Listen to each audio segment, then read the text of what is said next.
thing. I'm sorry for Rumble and Twitter and all those. I didn't. I'm sorry. So here we are. Um, finally, you'd think I'd figure it out by now, but nah.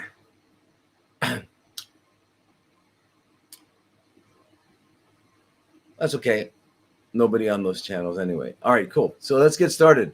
Um, yes, I wanted to remind you of that, and also I wanted to tell you that if any of you were able to see the first, I'm doing an IPT series of podcasts. I did one initially with Dr. Donato Perez Garcia the third, whose grandfather invented the whole concept, the whole therapeutic modality of IPT, and back in what in the 19, I guess the early 20s, right? No, right around, like insulin had been discovered about that time. So yeah, so he started working with it, and it's been used. It's used in many things. So really keep in mind that IPT, insulin potentiation therapy, is a new name. It came about, I think, around 1998 or 97, around there. Prior to that, what was it called? Uh, Watch the second podcast. Anyway, the second podcast on IPT, I hope it's released now, but it's with Dr. Donato Perez Garcia III and Rebecca Eyre. And Rebecca Eyre is the daughter of Stephen Eyre, who was a Canadian physician, wonderful human being. I loved him, and he passed away, and was really, really, really way too soon. He was a fantastic guy, but he's the one that went down to Mexico back in the 70s and 80s, found uh, Dr. Donato, but at that time it was Donato's father. But anyway, so in it, the reason the reason we did that particular podcast, number 2 in the series, is because we were one of our students. Remember, we don't have patients; we have students. Because patient. The word patient. When you think about a patient, not being patient. A patient is sort of like a very passive kind, like clay. Clay is you're manipulating it, stuff like that. So that's not what it is, and we're not like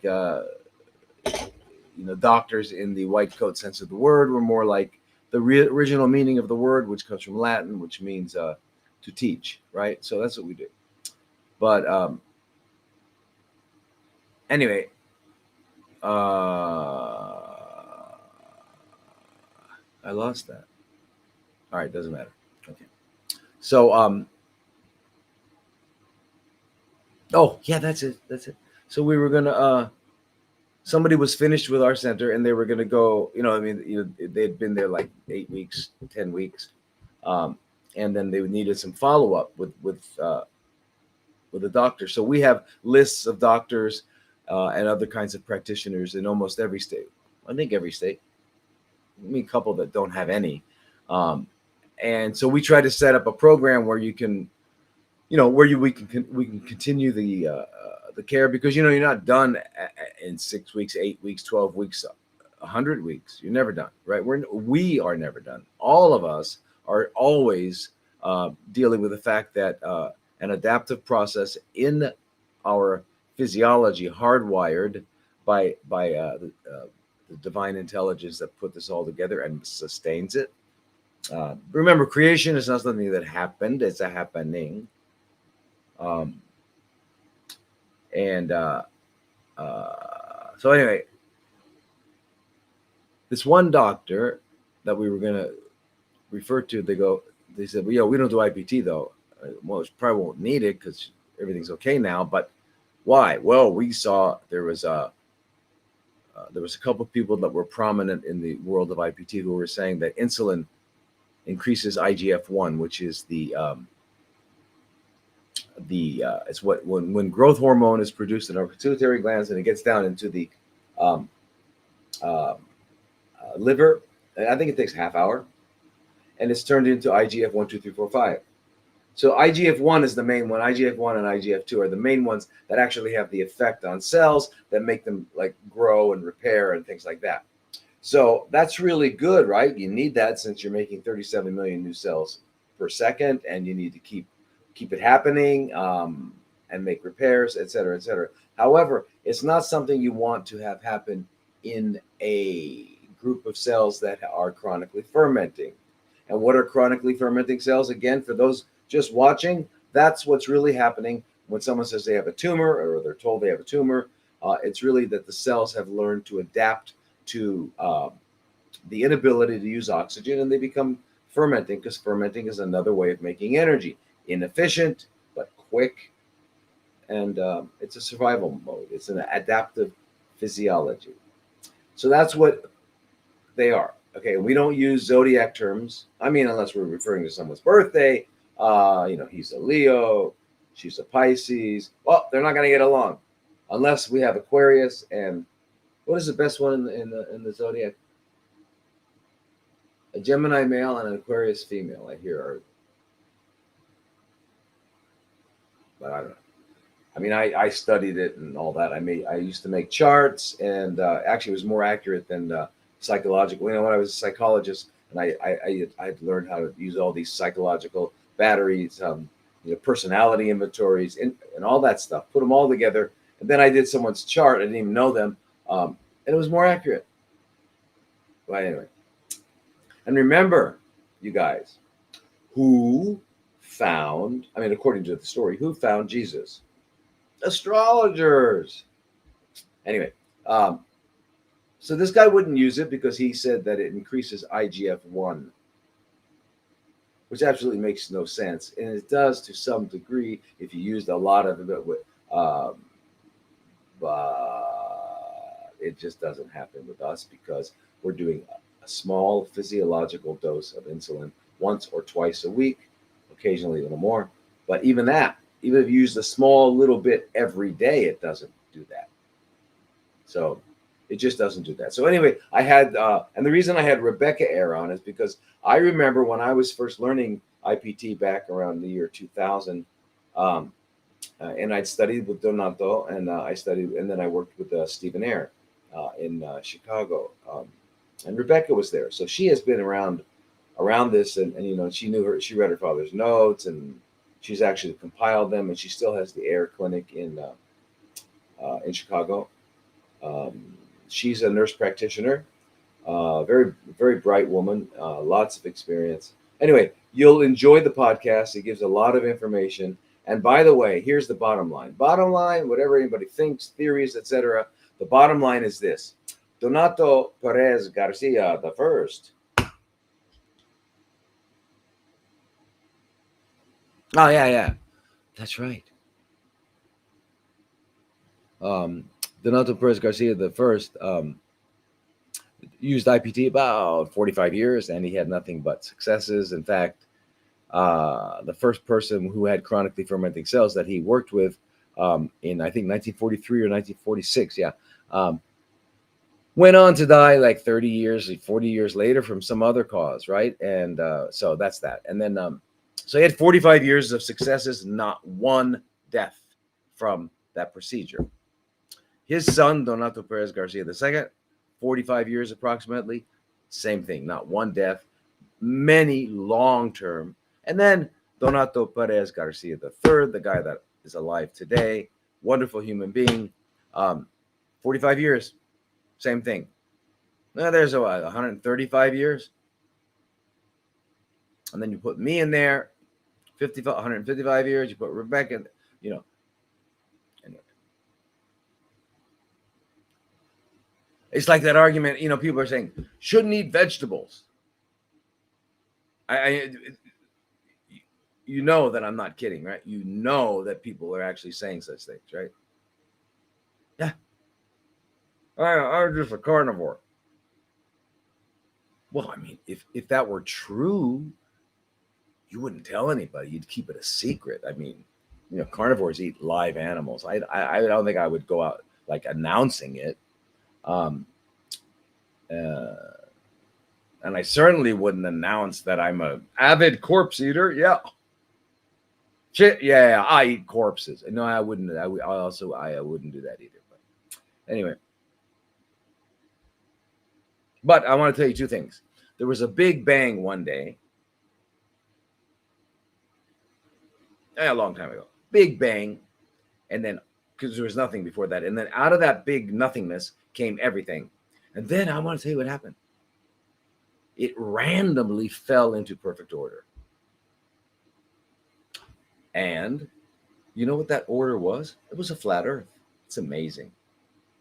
And now evolution has allowed it. Now we're at the point with evolution that actually men can have babies. So things are getting better all the time. Getting better all the time. Anyway, I do speak fluent sarcasm, so please be aware of that. So anyway, those are all the places you can find us, and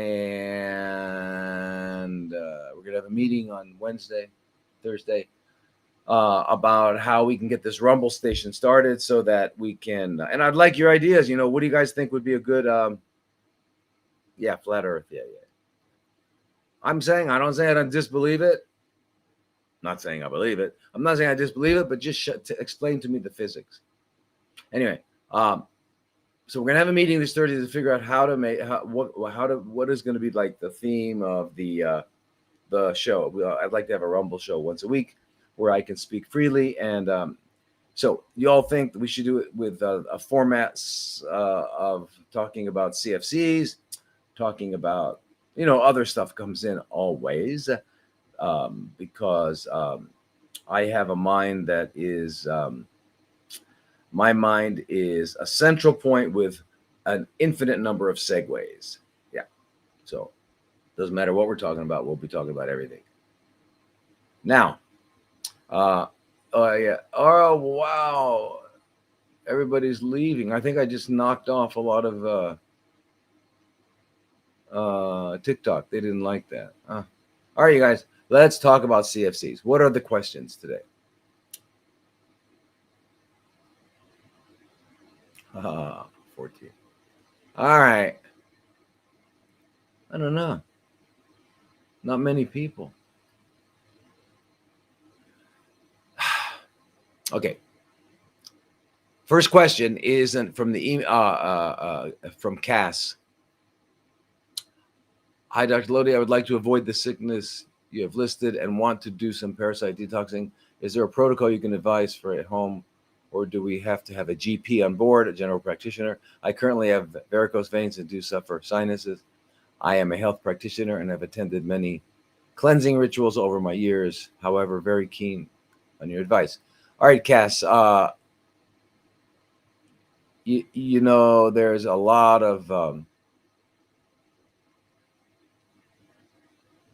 lot of herbs and plants, medicinal plants that that have been used traditionally.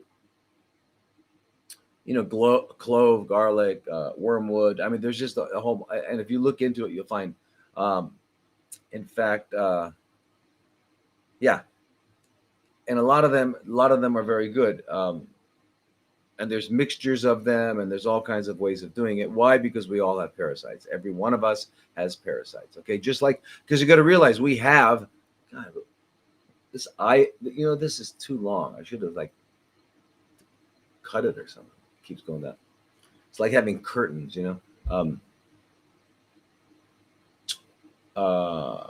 I mean, even propolis, which comes from bees, is good. So there are two main kinds of parasites that bother us, and that internally, those are the worms, the helminths, and the protozoa, which are single-cell organisms, right? Oh my gosh, I keep detoxing from parasites, but my husband won't. What should I do? Tell him he's got to sleep in another bedroom. Period. I mean, it's like an STD. You got to think of parasites like an STD. Can you imagine you have a husband and wife, one has gonorrhea, the other one doesn't. Are we only going to treat the one with that has the gonorrhea? No. Okay, so it's the same thing, and then also your family too. If your husband won't, then maybe you want to set up a consult, and I'd be happy to talk to him. And because remember, you can't find these guys; they hide really well, and we've all got them, just like we have all these organisms, 100 trillion organisms, right? And a lot of them are parasites. I mean, a parasite is just a definition. It's where one organism is gaining a benefit, and the other one is getting harm, is being harmed. That's what it is, right? So anyway, that's why we have that term parasitic relationships, right? You can have a parasitic relationship with your children or child or spouse or sibling or something like that, right? All right. Um, so anyway, but here's the problem.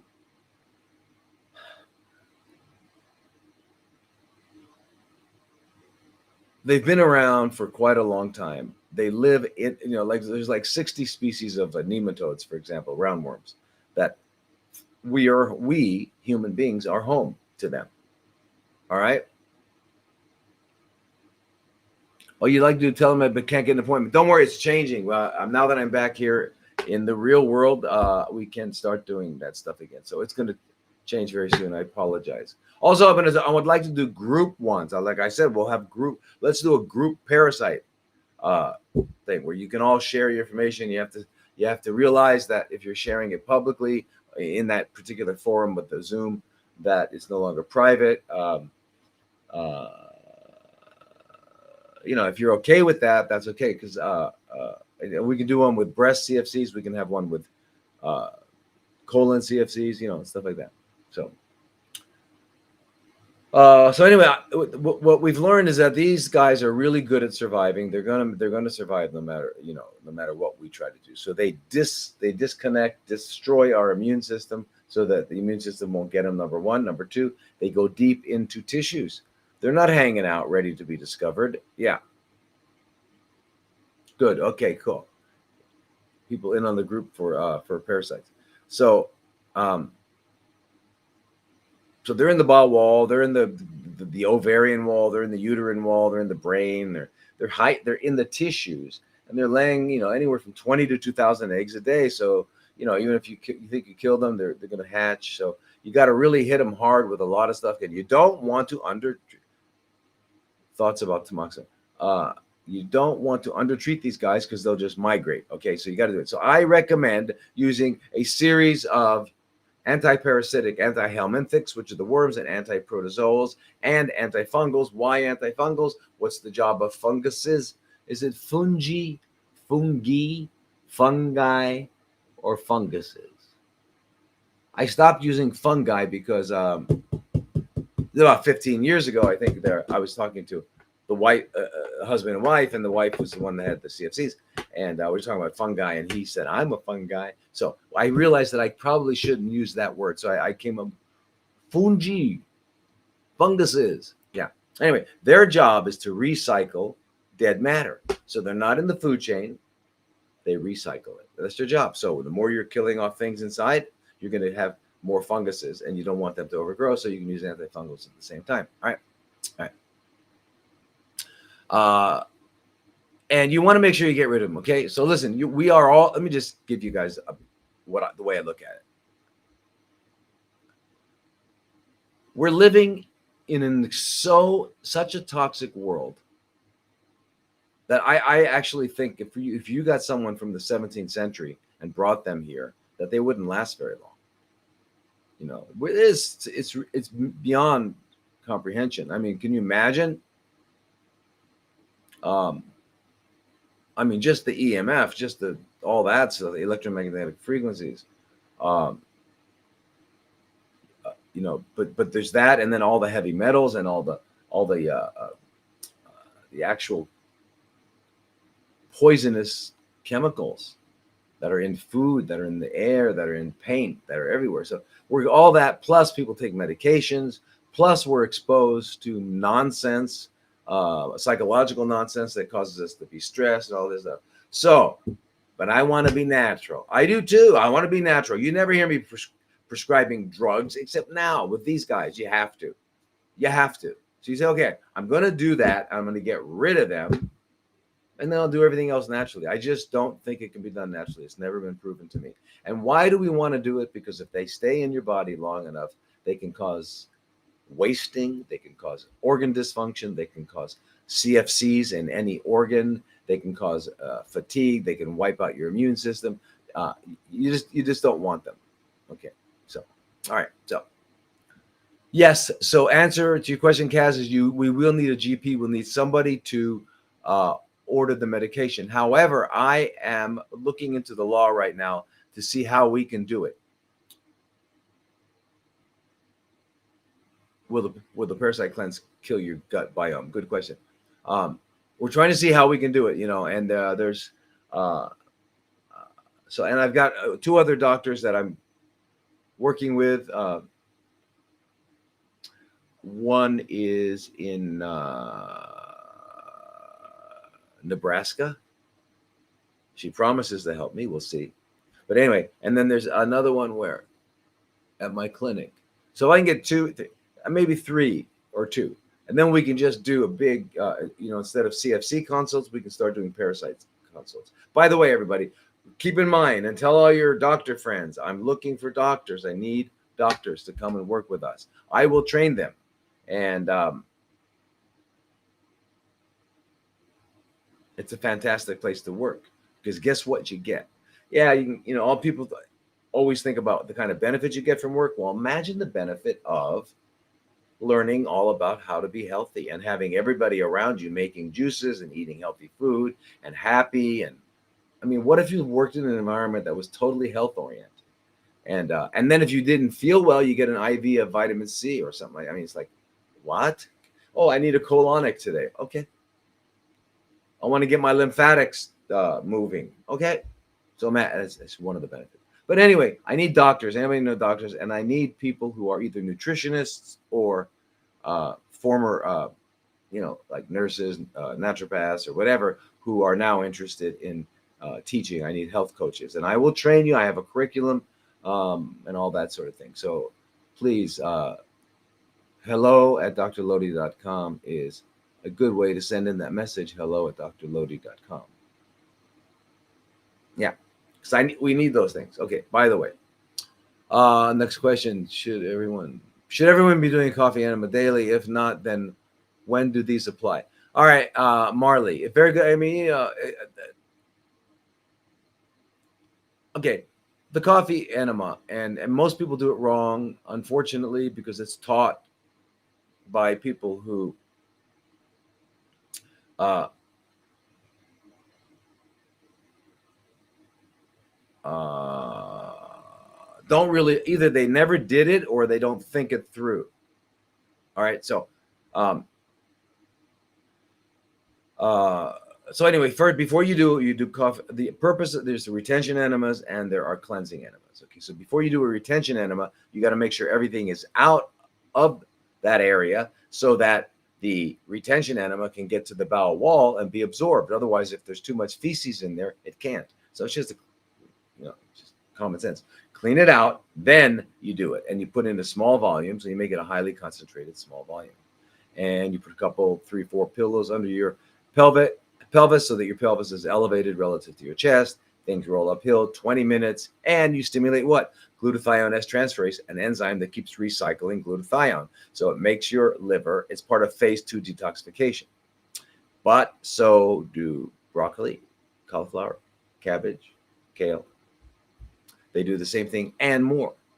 So should everyone be doing it? Not necessarily if you're eating really healthy and all that stuff, but doing it is always going to be good. Always. It's never the wrong thing to do. And you have to have special coffee, as you know, and it's not going to be your regular coffee. It's not going to be double roasted or any of that stuff. It's got to be organic. It's got to be roasted for they roast it for 45 seconds. It's still green. It doesn't smell like coffee. It smells like you're making hot cereal in the morning or something. Anyway, that's the stuff you need. Yeah. Someone said taking antiparasitics will it damage the gut biome? And the answer is no. It will help restore it, because what those parasites do is they, as part of their strategy to disable the immune system, they do it also by their. It's not like they're sitting around thinking, how can we do this? It's just that their biochemical waste and secretions and intermediates and all that sort of thing are toxic to certain healthy organisms, and so it winds up changing it. Yeah.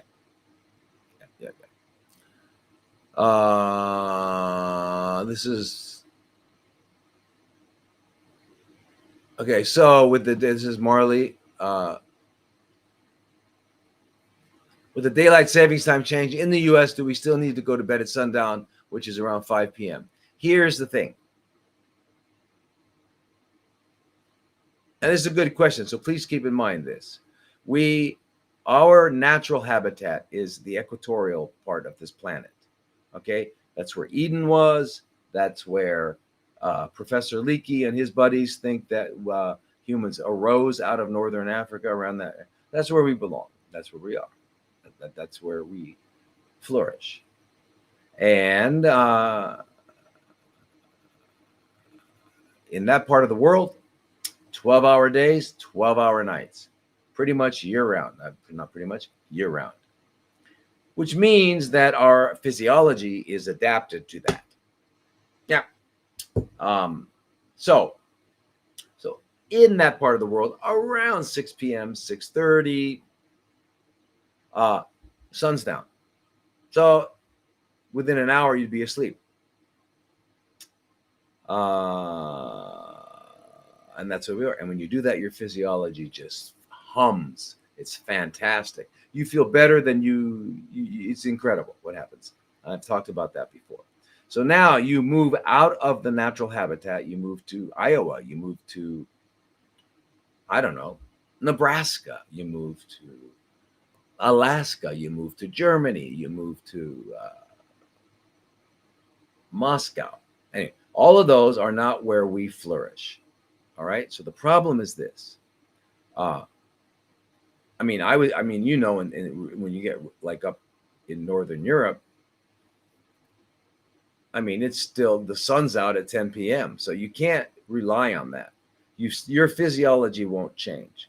So you use eye masks if you have to, earplugs, you get in bed, you still go to bed around that time. So if it's dark at 5 p.m., great, wonderful, fantastic. Go to bed by 7 p.m.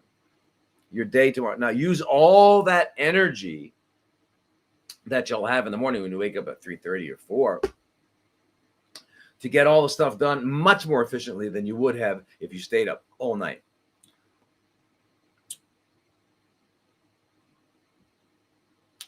Okay, no. Yeah, so always forget what if you're living in that part of the world. So, uh, uh, wow. Should daily, weekly saunas be a regular part of one's routine, like colon hydrotherapy and electrolymphatics? It's good whenever we're getting warm and hot. It's stimulating our immune system. It's getting rid of wastes. It's really, really, really good. So if you could do daily saunas, especially since we live in a very toxic world, yes, absolutely. And you're probably better off to get. You're probably better off to get a your own, like 2-seater at home, so you be in there with your um, your lover, your friend, your wife, husband, um, neighbor. I don't know, but anyway, or you can just hang out and read. Um, so yeah, be very good. All right, and just like keeping your colon clean and keeping your lymphatics flowing and moving around and having good, healthy, honest, non-toxic relationships. All these things, right? This is how we stay alive. Okay, so now. Okay, so again, what are your thoughts on using a propolis air diffuser nightly? All right, well, you guys, I'm sure you all know, you've heard the word propolis, you know what it is. It's made by honeybees, and they make it from the stuff uh, from flowers, flowers and that that they're visiting and eating and getting the nectar and dropping off their stuff. That old story about the birds and the bees. Yeah. So anyway, it turns out that propolis is made up of about 300 compounds, over 300 compounds. Incredible. Why? Because it's coming from flowers and plants. And the bees use it. Why do they use it? I think it's also called bee glue. Anyway, it's a resinous kind of sticky stuff. They use it to repair their hive. to keep their hive together and glued together and they don't move. And also, like, a part of it is getting loose or breaks off, they repair it like that. And of course, if it's used in that way to keep their hive together, it's also got to protect not only from invasion by lizards and snakes and all that stuff, but by microorganisms. So it's antifungal, it's antiviral, whatever they are, if they exist. It's antibacterial. It's just pretty incredible what it is. Okay, so, and the same thing with us. If we use it, so they have it in these little. They put them in cartridges, and you can have a diffuser, and it goes out, and yeah, it's great. It's like a completely natural way of keeping your air fresh and clean. So absolutely. Yeah, no, I'm not early. You know what it is? I think what's happened is because the America, is it only America? I don't think Europe does it, right? I know America has, in most states, they change their clocks back and forth.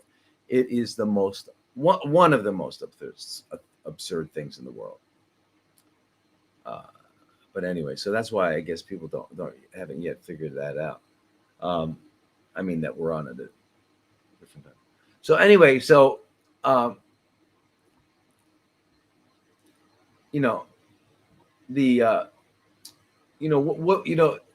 okay, there's been a lot of studies with using propolis. Okay, because first of all, it's been around since, I mean, the Egyptians used it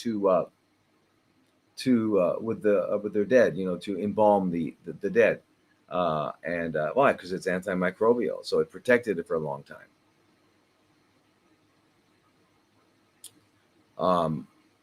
So the Egyptians use it, the Romans. I mean, it's been used throughout history, and then in the modern day, they found that it's actually when they combine it, like for example, with if someone has chronic obstructive pulmonary conditions, they use the word disease, which I hate, but it's COPD. If they have that, which means, what is COPD? So COPD there's actually two. There's chronic obstructive pulmonary disease.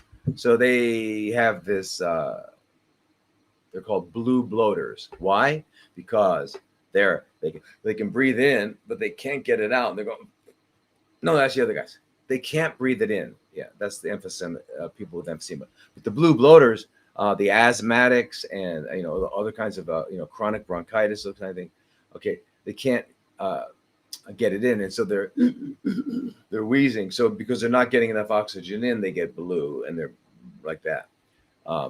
And so you can measure that with a pulmonary function test. You have people breathe, and you look at the forced expiratory volume, and you can tell if it's like 60-70% of expected, then they're not getting the air out. All right, and so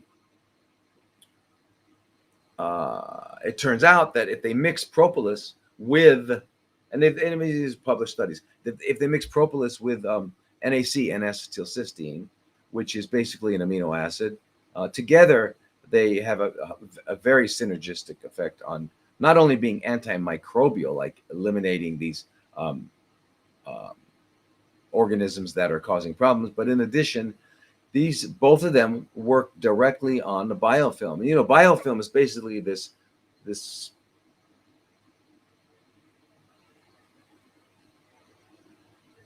substance that is made up actually of all sorts of microorganisms. It's kind of like they make a big, like thin biological blanket to protect themselves so that they don't get damaged. They can stay longer, and they can hang out longer. They protect themselves from the immune system, and it's called a biofilm.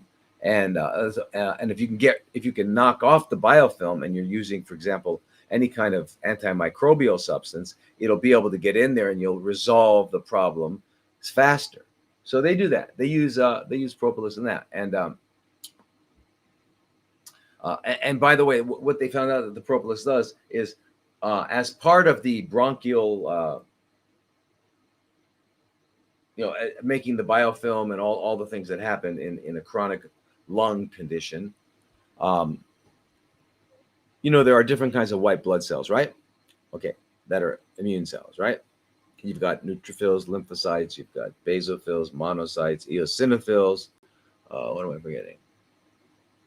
Anyway, the eosinophils are usually up in certain parasitic situations and in certain allergic situations like that. So one of the things that the propolis does is reduce the eosinophilic uh, inflammatory response. It's a big deal in these situations. So yeah.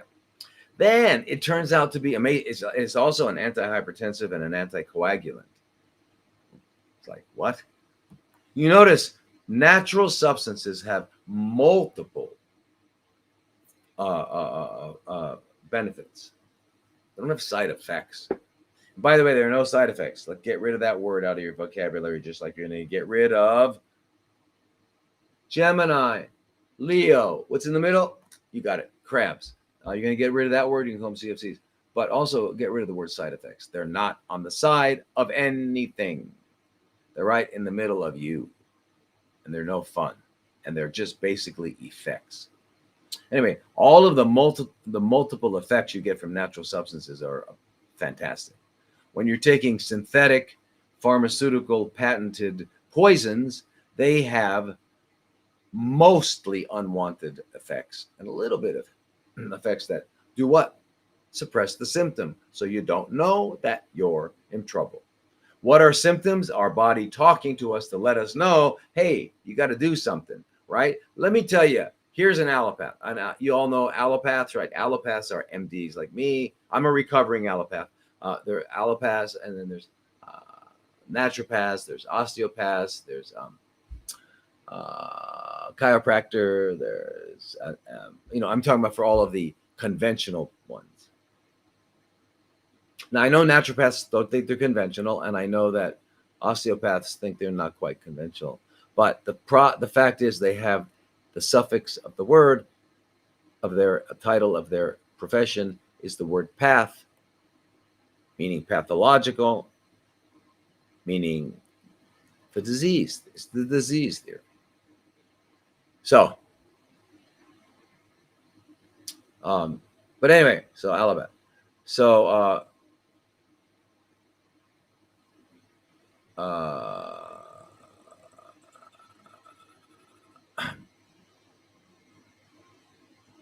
anyway, what was I saying?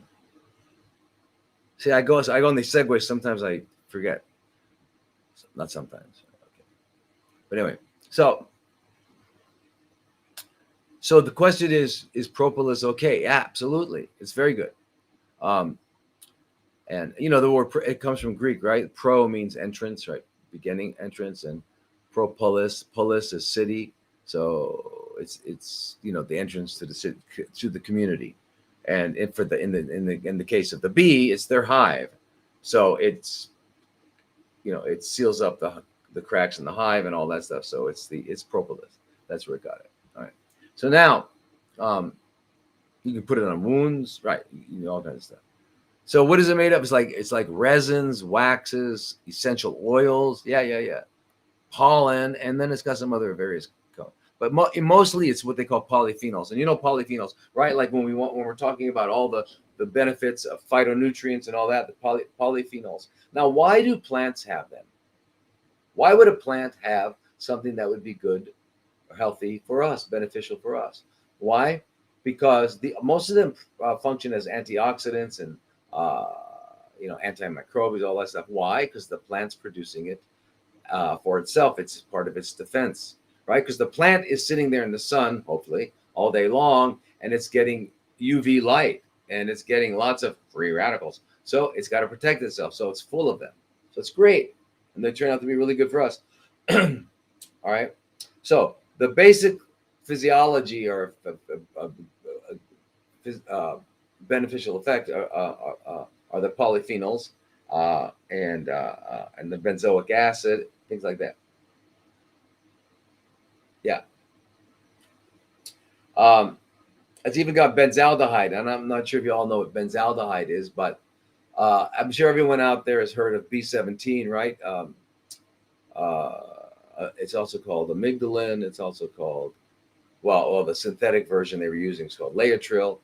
Um, and everyone's heard it's good for CFCs, and it is, because what is B17? It's made of 4 molecules. By the way, these amygdalin is a 4 molecule substance compound that we find in most, if not all, seeds, nuts. Used to be in almost all plants. It was part of it until we started hybridizing them. Um, and as you know, the Hunza's used, it's in apricot seeds and all that. So anyway, it's got 2 glucoses, 1 benzaldehyde, and 1 hydrogen cyanide. All right, and that's how it works. So CFCs and certain microorganisms have a lot of an enzyme called beta glucosidase, which takes off the glucose. They need glucose, releases a benzaldehyde, and releases the cyanide. But healthy cells have a lot of rhodinase, so they to totally neutralize the cyanide. But the benzaldehyde has multiple benefits. One of them is it's kind of like a lidocaine, or no, it's kind of keeps things, helps reduce pain. Yeah, it's good. It does other things too, right? All right, and then of course, in addition to all that, there are steroid compounds. There are all these aliphatic hydrocarbons. There's all sorts of things, sugars, amino acids in the propolis. It's pretty amazing stuff. And the other thing is it actually has, and I mentioned a little earlier, it actually has anti-protozoal effects. So what are protozoa? That's the second type of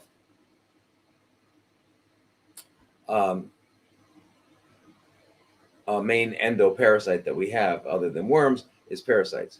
One of the ones that is most well known is Trichomonas vaginalis, which women know they have because it causes a fishy odor. Men are carriers; they don't know they have it, but you definitely want to get rid of them, whether you're a man or a woman, because long-term chronic inflammation, they cause CFCs of both the prostate and the cervix. Yeah. But the propolis is also good for giardia and Chagas, leishmaniasis, malaria. I mean, it's like amazing. Toxoplasma. So it's pretty good stuff. So yes, you can use it. Absolutely, you can use it. And you should put it in your room. Yeah. There's not a better air freshener. I mean, it's natural. So let's go on. Okay. Jennifer, I have breast CFCs, and it's in the nipple. It shrinks after radiation, but the doctor tells me it's difficult to get rid of CFCs once it is in the nipple, and then the solution is mastectomy. I don't want a mastectomy. Do you know of any solutions to get rid of CFCs from the nipple? Okay, now, breasts are made of little sacs that produce milk. They're carried by ducts, and they all kind of converge on the nipple where the milk comes out of. And there's actually, the nipple's not just one little opening; it's multiple. And then there's fat and connective tissue in there too to give the breast shape and firmness.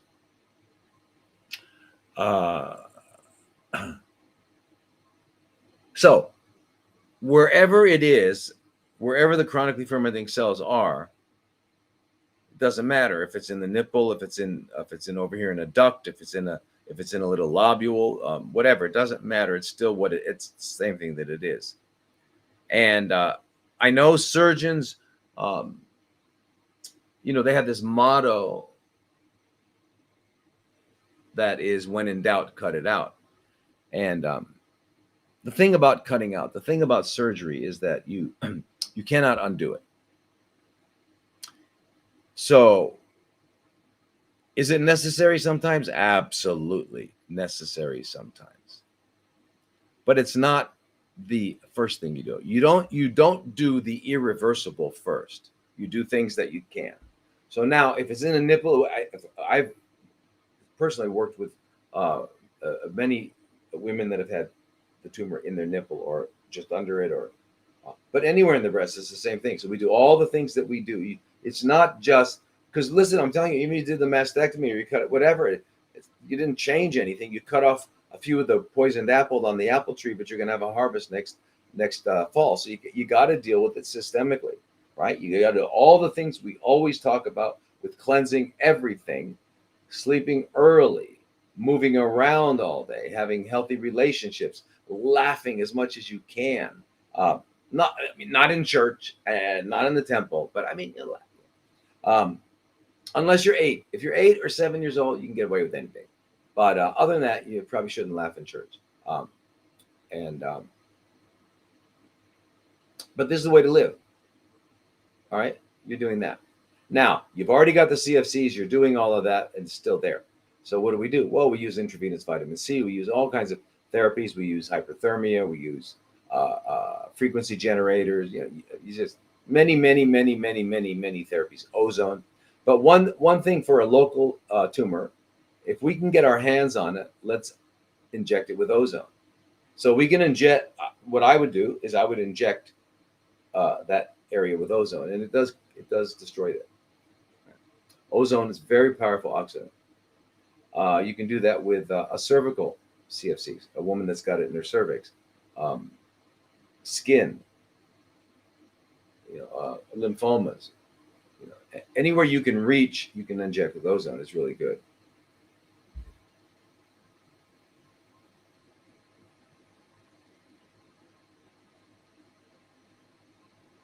Yeah, all right, Casey. So I see that. Yeah. So anyway, it's, it's because we have to really remember, everybody. You can't. It's not a thing that you're going to get rid of. We got to get rid of that. We've got to eliminate that concept from our minds that CFCs are these things that we have to get rid of. No, they're adaptive physiology. We just have to change it so it no longer needs to do that adaptation. If all of its needs are met, it doesn't have to adapt. It's just a very simple thing. But you got to do that. It's extremely comprehensive.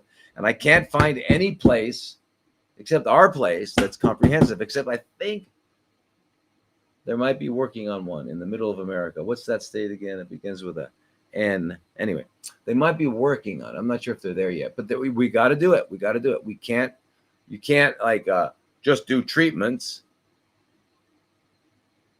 and tell them about healthy eating, but don't teach them how to do it. Not a good idea. That means it's not going to work. Where are we located? We're in Arizona. And we've been there a long time, 19 years. We have to move, though, because the place is way too small. I mean, but it's good. It just limits the number of people we can take care of at any one time. And then soon I will have one or two here.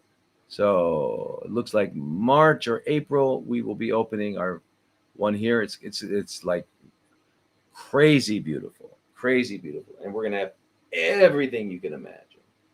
It's gonna be fantastic, and our goal is to keep things affordable. Jeez, if I could afford it, which I can't. If I could afford it, I would not drive a BMW or a Mercedes or anything like that. I mean, it's like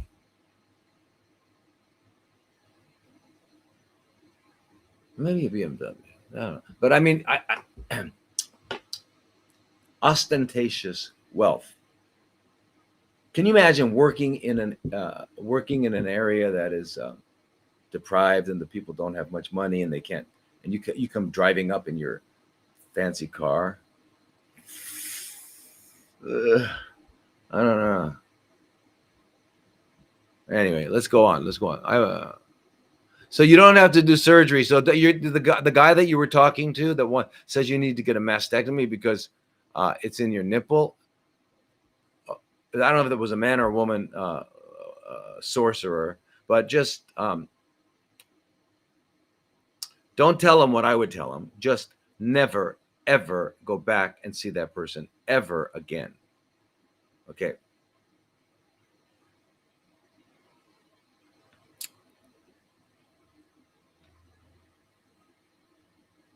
Okay, this is Jane, diagnosed ER/PR, and HER2. It doesn't. Is that negative? I don't know. 2 years ago, with metastasis to the axillary nose and left side. 3 months ago, it spread to the frontal nasal lobe. Frontal nasal lobe? You mean the nasal sinuses? Biopsy showed that it had spread. They did a biopsy up there. Apparently rare for it to go up there. Yes. Could you please give any advice? It's also in the bones, in the sinuses, and eaten through the bones. Losing sight and hearing, extreme pain, have followed full alternative with full plant-based detox for 2 years, then suffered from PTSD after alcoholic husband, physical abuse, and could not get back into program due to mental breakdown. Spread to frontal lobes in as little as 2 months after the abuse, now stage 4. Can I reverse? Yes, you can. You're only 56 years old. Listen, Jane. Yes. And it doesn't matter what all the ERP, all the stuff they tell you, and why they're just telling you that so they can sell you drugs. Okay. It's in their algorithm. Okay. HER2. I'm going to talk about that in a minute. But anyway, so now what is going on? Why did it go there? You have to definitely find a biological dentist. Make sure they're certified. Look on their website under services. If they do anything like put titanium in they're not a biological dentist. If they do root canals, they're not a biological dentist. Look at a few things. Make sure they use ozone. Make sure they use PRF, from the blood to close up the wound. Make sure not all of them use lasers, but it'd be a good idea if they did. And when they remove metal like mercury and stuff like that, they have a really elaborate procedure they're wearing masks and they have dental dams. That's what you want. So you go to these guys and you get a 3D cone beam, because I'm sure you've got something going on. You've got cavitations, you've got root canals or something going on. If it's going up in there, that it's pretty fair. You've got to go do that. That's what you have to. Number one, tomorrow morning, you get, I don't know where you live, but you find that. Okay. You got to do that. And if you can't, and I think the name of the professional society that they all belong to is IAO, something like, I don't know, International Alliance, Biological Dentists, whatever. Look for them, okay? Some people call themselves holistic dentists, but it's a biological dentist. Everybody needs it. If you've got CFCs on your baby toe, you need to get your mouth checked, okay? Because remember the human mouth is probably the filthiest mouth, right next to hyenas. Yeah. In fact, if you got bit by a hyena, you came in the emergency room, we'd wash it out, clean it out, sew it up. If you got bit by a human, we wouldn't dare sew it up.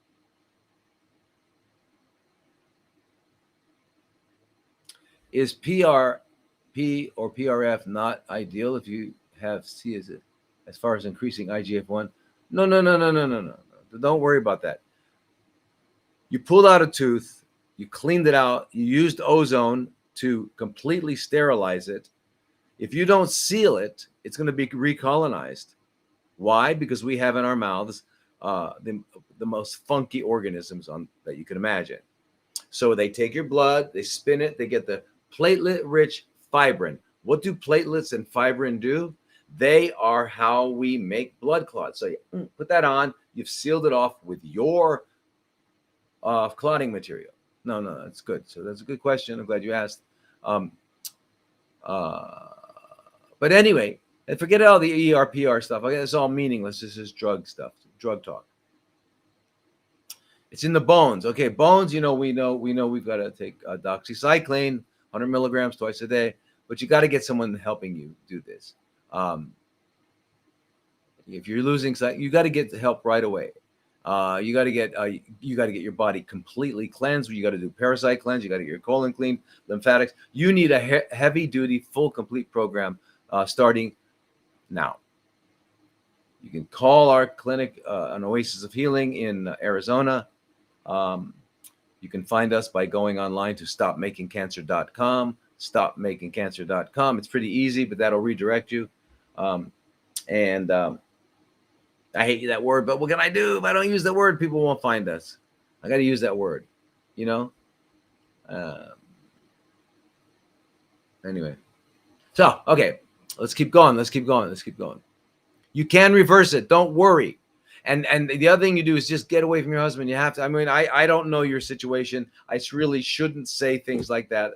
I'm sorry, but you know, if you've got a toxic relationship and you know it, and to the point of giving you a breakdown, you can't heal because your mind, if you have any negative thoughts, it will directly, measurably decrease natural killer cells. It'll turn off the activated T cells, CD8s. It'll turn your T helpers into Tregs. It inactivates macrophages, inactivates dendritic cells. I mean, there's nothing worse. Nothing worse.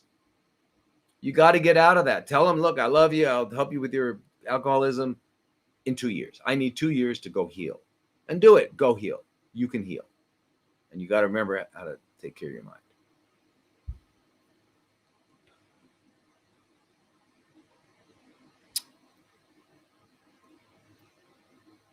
I was diagnosed with FCs. I don't want to do surgery. I was wondering what pills you recommend to go under oven sensor. Okay. So you're still in the mindset that you're going to get rid of these things. You've got to change what I've just been talking about. You have to do. Are there pills? Yes. There are pills that not only are going to get rid of parasites and turn off different mechanisms that exist in chronically fermenting cells, which is what all the anti-parasitics do. But they also eliminate CFC stem cells like ivermectin, like curcumin, like vitamin C, like doxycycline, like propolis even does that. Yeah. Get rid of the CFC stem cells. Okay.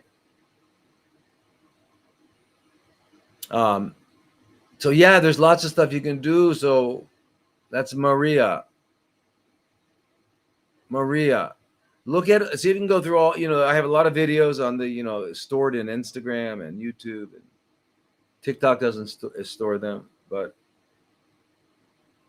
about talking about different things, but you need some personal help. So you can go online, drlodi.com, make an appointment. We can have a consult, or just call the center at oasisofhealing.com or stopmakingcancer.com. It'll get you the same place. Tell them you want a consult with me.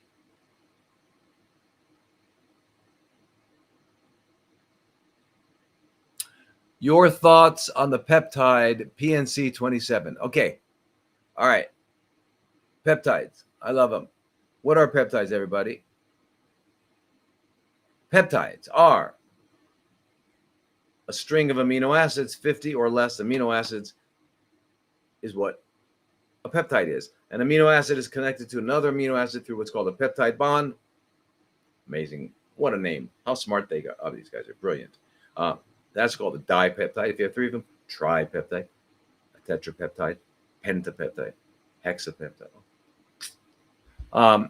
Anyway, 100 or more amino acids is a protein. Now, the body makes around 30,000 proteins. Our bodies, and our bodies make about 300,000, close to 300,000 peptides.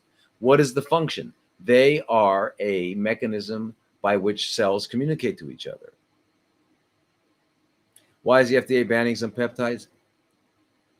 Is that a real question? Yeah, I know it's a real question. And it's like, yeah. Why is the FDA approving extremely toxic drugs? How much does it cost to get something approved? What clinical trial? I think clinical trials might cost somewhere around, I don't know, $600 million, $800 million. That's why. So anyway, the Fraud and Death Association does many different things that we don't understand.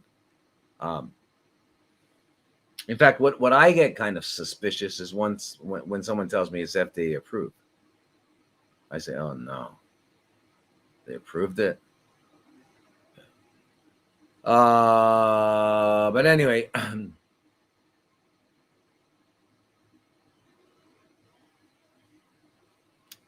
so PNC 27, yeah. So it's a peptide. Now,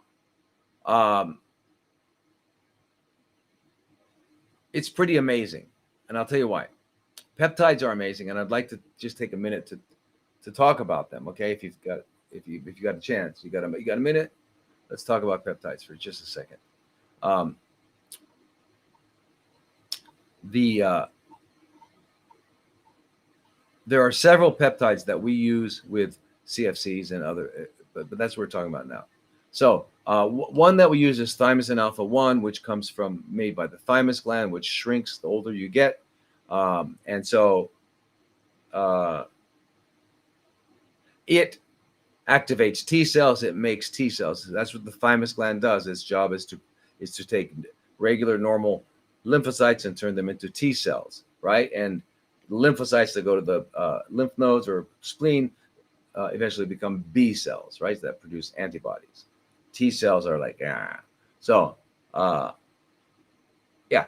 So that's what the thymus gland is. So thymosin alpha 1 is really good because anybody who has chronically fermenting cells, you want to make sure you have lots of T cells because they become the CD8 activated T killer cells.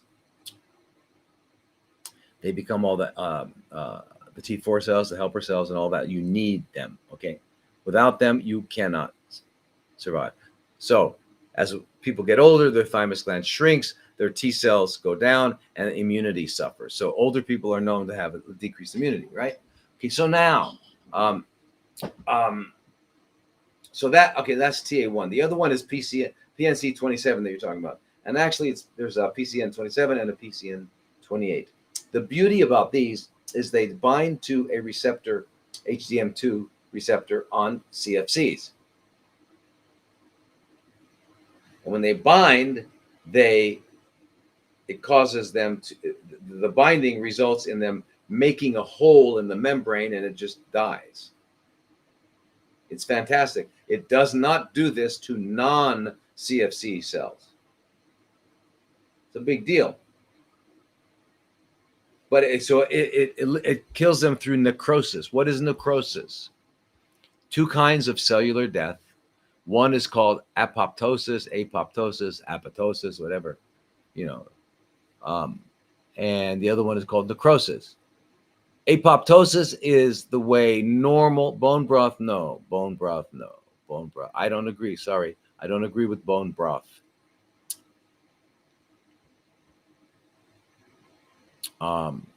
Most naturopaths like it. Lots of people like it because it's got lots of nutrients, but it's cooked, comes from bones, and it's not necessary. You're going to get all the marrow out of it, and you can get all the same benefits from plants and more. But anyway, so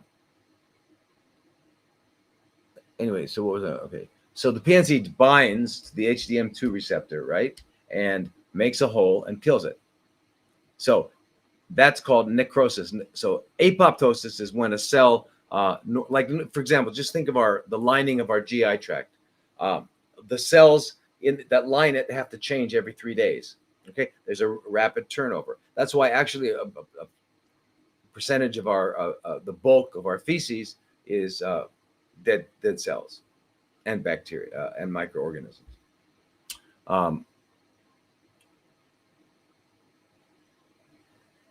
So the way they do that is they go through apoptosis. Apoptosis is a very organized system by which the cell kind of recycles all of its material. There's no waste, there's no poisons or anything like that. It's just recycled. It's called it's you could call it suicide. It's such a ridiculous word, but that's what they call it. But it's programmed recycling of cells, right? Then necrosis is when you just kill it. You smash it, and all the stuff that's in the cell spills out. So the problem that you can get with PNC27, PNC28 is that you're killing the cells so fast, you can get a condition that's called tumor necrosis syndrome or tumor lysis syndrome. And what does that mean? That means all the nasty stuff inside gets spilled into the blood and you can get sick. So you monitor that. What you do is you draw a blood test. You can draw LDH and uric acid. And you can kind of monitor. Those things start to go up. You say, okay, I got to back down on a little bit. What is the dosage? Well, that's really a good question. It's hard to find. But it's from pretty much the consensus at this point is that it is You get they come in 5 milligram vials of powder. You add in, you can add in 1 cc of water, and then you do. So that means you've got 5 milligrams in 100 cc's. I mean in 1 cc, which, since you're going to inject it with an insulin syringes have units. They call it units instead of cc's, but it's 100 units that equal 1 cc. So 10 units is 0.1 cc. So you want to do 1 milligram 5 times a day. So that's about 0.2 cc's or 20 units 5 times a day, subcutaneously in your belly. And you do it like that. What do you watch for? You do maybe once a week, you do a uric acid. If it starts to go up, you slow down a little bit. Okay? Because it means you're just killing it too fast. I love it because it only does it to CFCs, nothing else. I love it.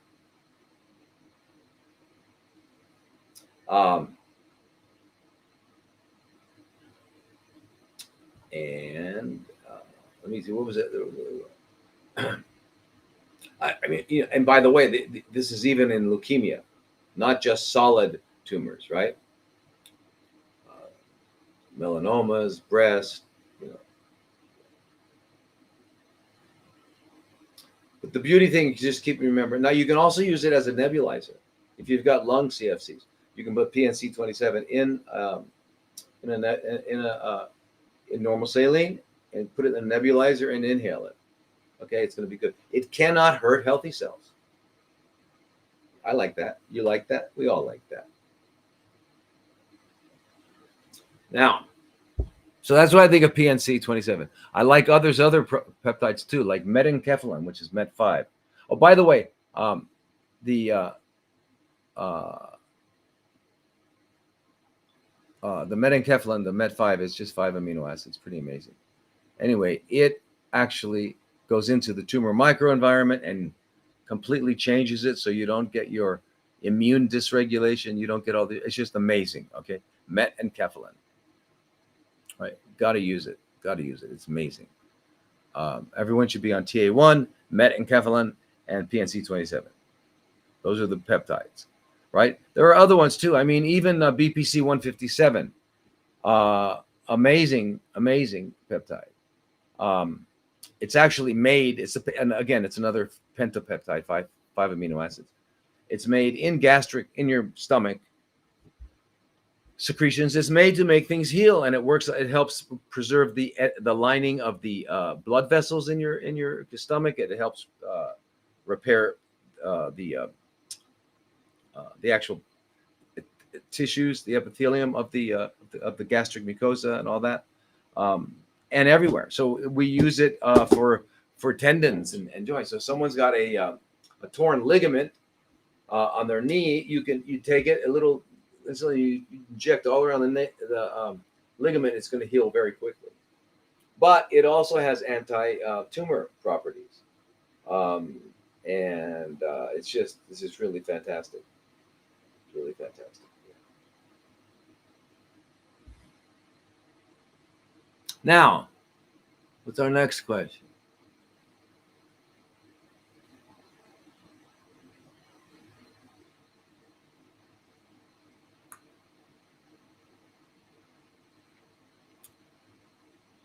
Okay, epithelioid sarcoma. This is Karen. Any suggestions to treat epithelial sarcoma that is no longer responsive to chemotherapy? We are desperate to help dear friend and running out of time per SOC doctors. Please help. All right. Okay, again. I want you to. Okay, what I want. Okay.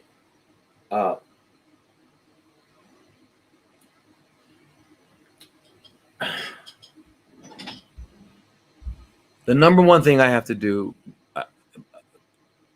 is, it's almost like an exorcism, right? I've got to remove this demon. Okay, when you go to the hospitals, it's the real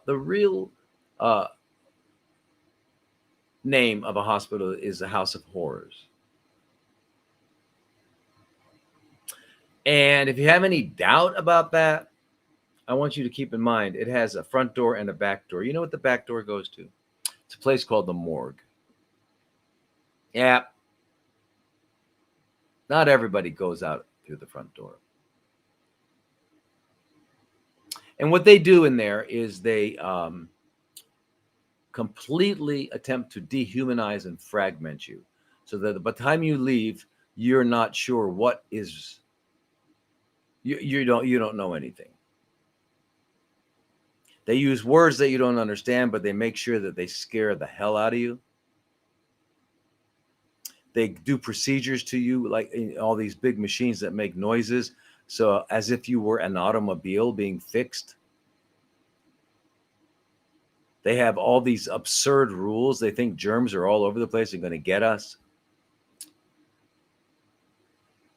And they tell you that unless they poison you, irradiate you, and cut you up, you're not going to be okay.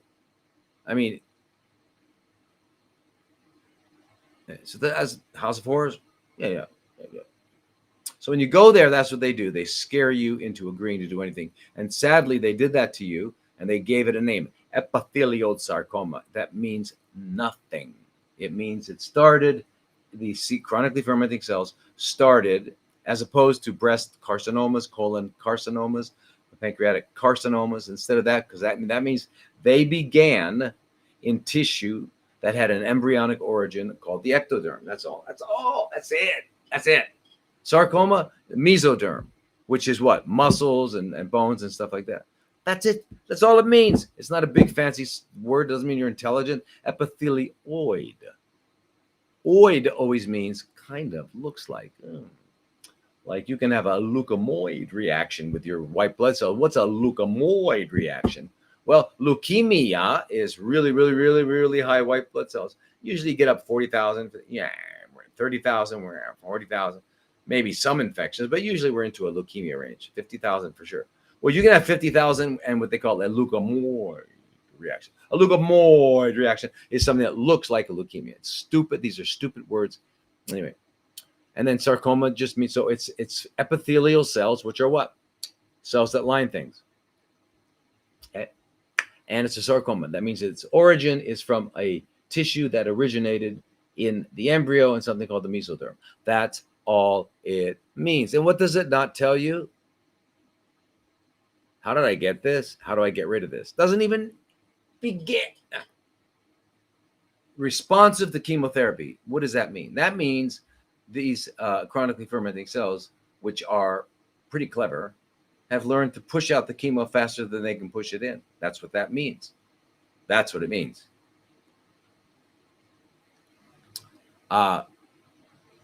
So they can't find another poison. And they're telling you, time is running out. Time is running out. It's part of their standard of scare. Remember, it's a standard of scare.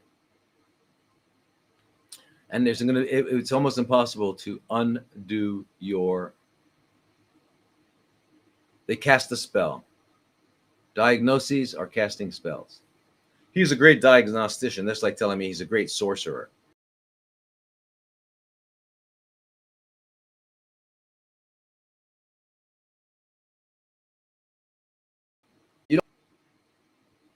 Why do I say that? Because I know what you want. You don't want a diagnosis. You want health. Unless, am I wrong? Okay, not wrong. You want health. So forget all that. Let's go down the road to health. You want to put a name on one of the manifestations of a deviation from health? And will that help you? No. I know I might sound like I'm jaded, but I'm not. I'm just well worn. I've been watching the horrors that make me cry for a long time. The stories I read every day, the stories it just breaks my heart because the people don't know. You don't know. You go in, You go into the place, thinking they care, thinking they're going to help. And in the end, one of their favorite phrases is, I'm sorry, there's nothing else we can do. I think you should go to hospice. Well, just remember what happened when Joe Tippins went to hospice. He made a detour. And that was 2017. He's still running around. And he did it without poison. Can you imagine that? Yes, it's a healing journey. Healing. Okay. You don't want to just get rid of something. You want to get rid of my arthritis? But what about my gastritis? What about my depression? What about my heart pain? No. You want to be restored to health. And that is not a passive thing. It cannot happen. It's a journey you must take. And so you go to a healing center where you have guides and teachers that take you on this journey, that help you walk that path, because it's your path. No one else can walk it. Your child can't walk it. Your husband can't walk it. Your parents can't walk it. Nobody can walk it. Your friend. You can walk it. And therein is the reason for it. If you want to know why did this happen to me, because you needed to walk this path. And when you do it, you're going to say, man, that was the greatest thing that ever happened. I became the potential person that I could never have been. And I know right now, if you're in a lot of sick, if you're really sick and you don't feel good, you want to throw the phone that you're watching me on out the window. I understand that. Okay. And I apologize. I'm not putting this down lightly. It's not an easy path to walk. And the biggest problem, you don't have many allies out there, because these warlocks, witches, sorcerers that work in the House of Horrors scare you. And they've got everybody convinced. So your family is going to say, what? I want you to do traditional. You know what? For right there, they don't know the meaning of the word traditional. Traditional means by tradition. How long is tradition? Thousands of years. Traditional medicine? Thousands of years. How long has allopathic medicine been around? Well, I mean, in its present form, 120 years. Started by Standard Oil. This is what, the medical field is just one of the subsidiaries of Standard Oil Corporation.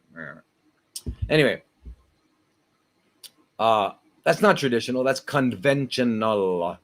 That means that right now it just happened. It's not traditional. Yeah.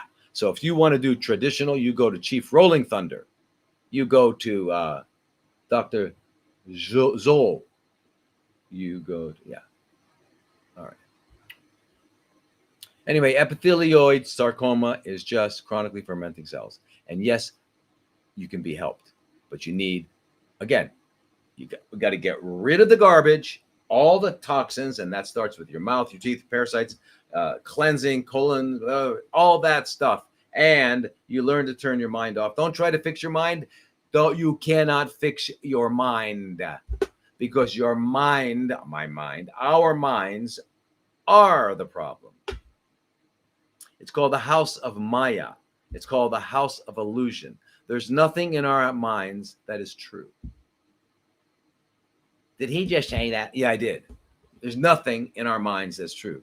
How could he say such a thing? I've got God in my mind. You've got words and pictures in your mind. Period. Now, is the word cup the same thing as a cup? No. What about the picture of a cup? Is that the same thing as a cup? No. What are they? Symbols of a cup. But it's not the cup. So the only thing the mind's capable of is symbols, a symbolic representation of reality. Well, if I've only seen symbols, then how do I know what reality is? Let's not go there. I'm just telling you, I can take you there if you wanted to get there. But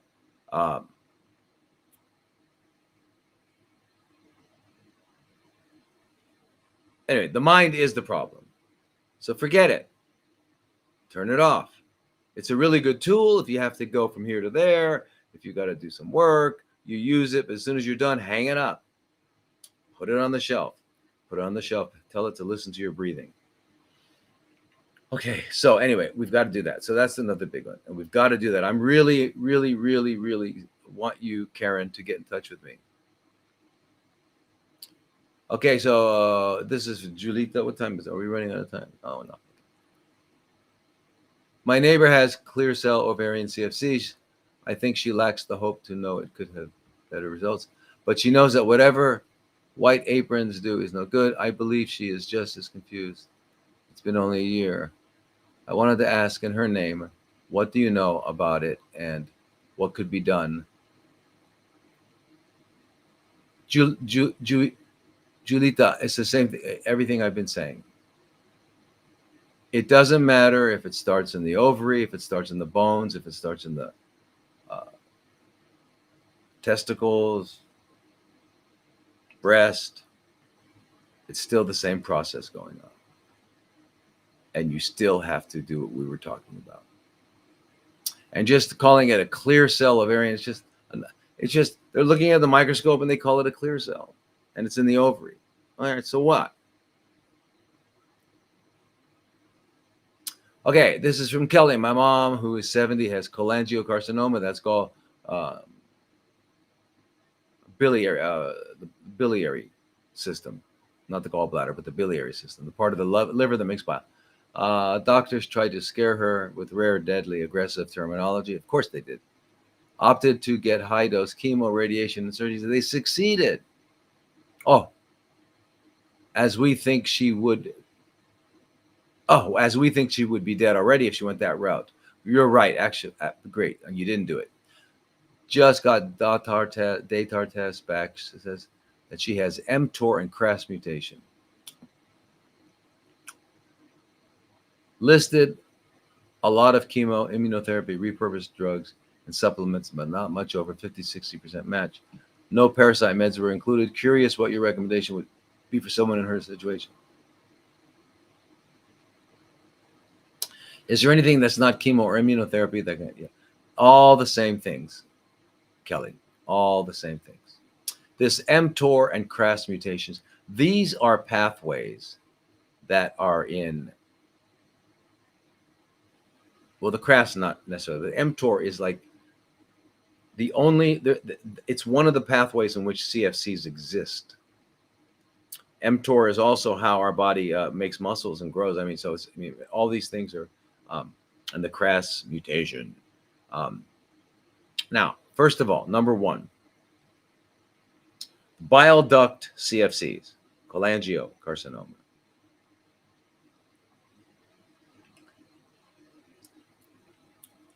You've got to always do an anti-parasitic program of 3 weeks on, 1 week off, for like a year.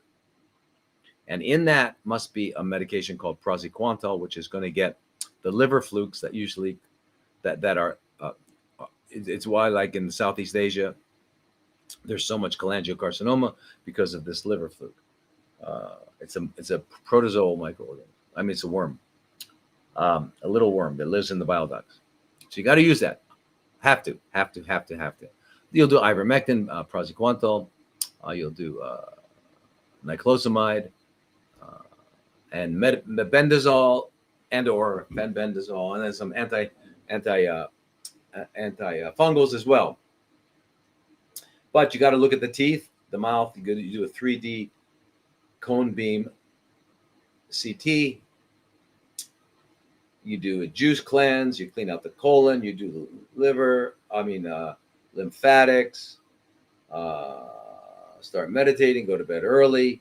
After you've done the juice cleanse for anywhere from 3 to 16 weeks, as long as you can. Don't worry. Highly nutritious. You're not going to be malnourished.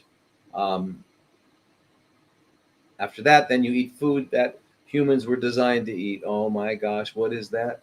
If you want to know what humans should eat naturally, here's what you do. You don't have to read any books. What you do, take all your clothes off and go into the jungle. Well, actually, get to the jungle first. You don't want to be driving naked. You might get in trouble, you know. But anyway, so get to the jungle. I have someone drop you off. Take your clothes off and go in there and move there. And I want you to tell me what you're going to eat. Because this is how you were born. This is how God made you.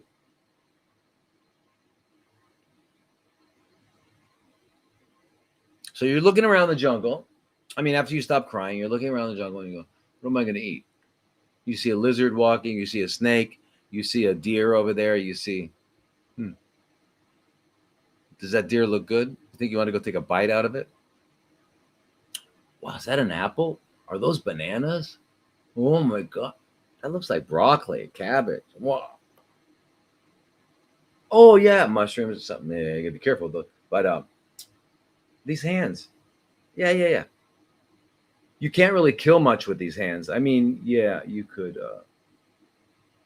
what could you kill? Probably some insects. You could probably catch a few grasshoppers and a lizard. Maybe catch a lizard. A frog. You could catch a frog and maybe choke it, right, with the hands.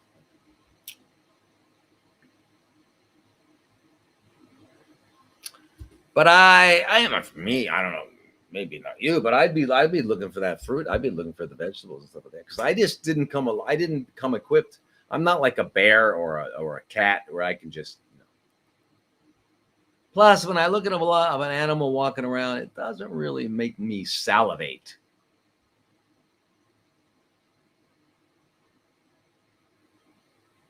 Okay, Kelly, you got the idea, right? I was told I have hairy cell leukemia. Isn't that amazing? They're so brilliant. What do I need to do? I'm asking. I'm already taking ivermectin, fenben, wormwood, and I'm getting apricot seeds. My spleen is enlarged at this time. Okay, so you got to do a lot. And even propolis is good for that too. But remember, you've got to do everything we've been talking about. Everybody with CFCs anywhere has to do it, and that means those of us who haven't been told we have it by the sorcerers, because we all are doing it. It's an adaptive physiology. We've all got it. So we all need to stop making that stuff. Okay. So we've got to do parasite cleanses. We've got to do juice cleansing. We've got, listen, that which is required to be restored to health, the same is required to maintain health. Not a brilliant statement, but 100% true. You don't have to be brilliant to come up with it. You just have to be standing on the ground with 2 feet and say, oh yeah. It's just common sense.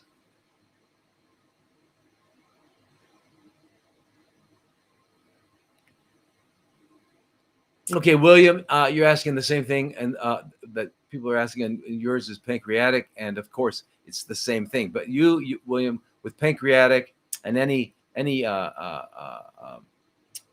CFC problem that's in any part of the gastrointestinal, you need to rest it, right? So you're going to have to do a lot more after the juice cleanse and all that sort of thing, and eating real food and taking lots of enzymes and hydrochloric acid and all that stuff. You're going to have to do some fasting, some water fasting too. Okay, let that pancreas rest.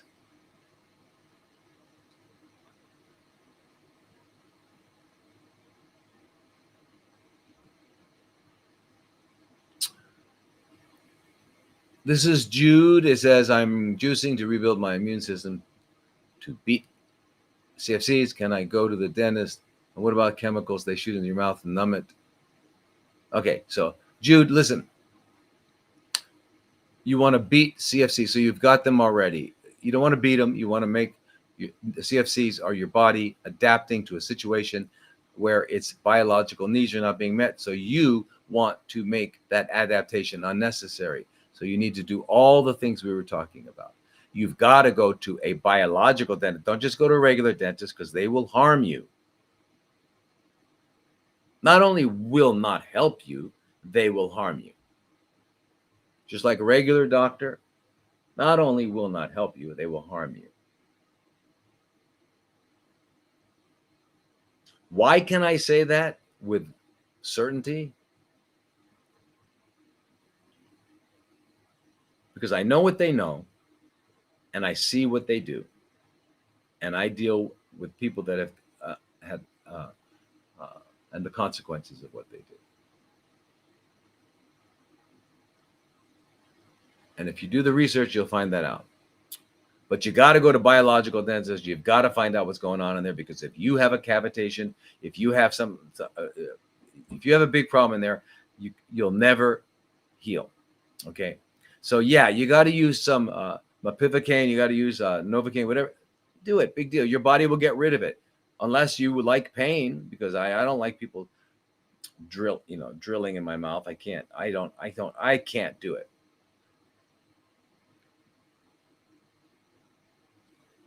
This is Larry, and this is, are there any detox centers in Thailand you can recommend? Also, when I come to Phuket, how do I see you? Third question, is there any biological dentist? No. Number one, prostate CFC is a treatment. Yeah, okay, so here's the thing. Right now, there's lots of detox centers. There's a place called, it's called Atmanjai, Friendship Beach. The owner there, his name is Star. He's really an amazing man. Good friend of mine for years. And there are other ones. I mean, they're on Samui. There's a lot of detox centers, but none of them are, uh, the Friendship Beach. They have a specific program, but a lot of them are like spas. It's like you can do this and then have your wine at night, and you know what I mean. So it's not. They're not. They're just spa. And that's for people who aren't really serious. But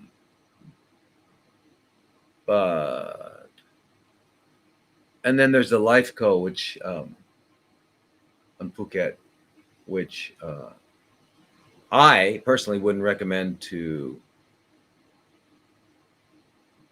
I might recommend it to Klaus Schwab and Bill Gates, yeah. But anyway, so there are no biological dentists. So what we're going to be doing at our center, we're bringing over a biological dentist, and they will be training the Thai dentists, and they will be working with the Thai dentists, and we will be the first real biological dentist here. Okay, so we'll be soon. All right. Right now, the answer is unfortunately not.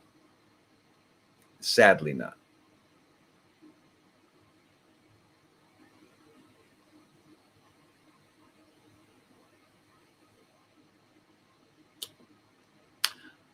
This is from Donna. I had a 28 days of left breast CA radiation in 1998. Also 4 doses of CAF, which is a combination of chemos, Cytoxan, Adriamycin, and 5-FU. In 2009, I had a different tumor in the right breast, which I believe was caused by unprotected radiation in 1998. I opted for a double mastectomy and said no to chemo. 25 years later, I am eliminating more foods from my diet. With each passing year, the scar tissue, chest, and digestive. But I suspect scar tissue in my chest and digestive tract is worse. I suffer acid reflux and tremendous, often strangling mucus after eating foods with even a hint of gluten or dairy. I'm now 79, and I know without a doubt that an MD would only make it worse. Can you suggest anything to do to make my digestion easier? I already eat organic and quite healthy. Okay, yes. First thing you want to do is stop eating for a while, okay? Do a green juice cleanse: celery, cucumber, kale, spinach, lemon, and apple. Basic fundamental recipe. You can add, modify however you want. Change the apple for carrot, whatever you want to do. Okay, do that. Drink 3-4 liters a day for 2, 3, 4, 5 weeks. Just believe me.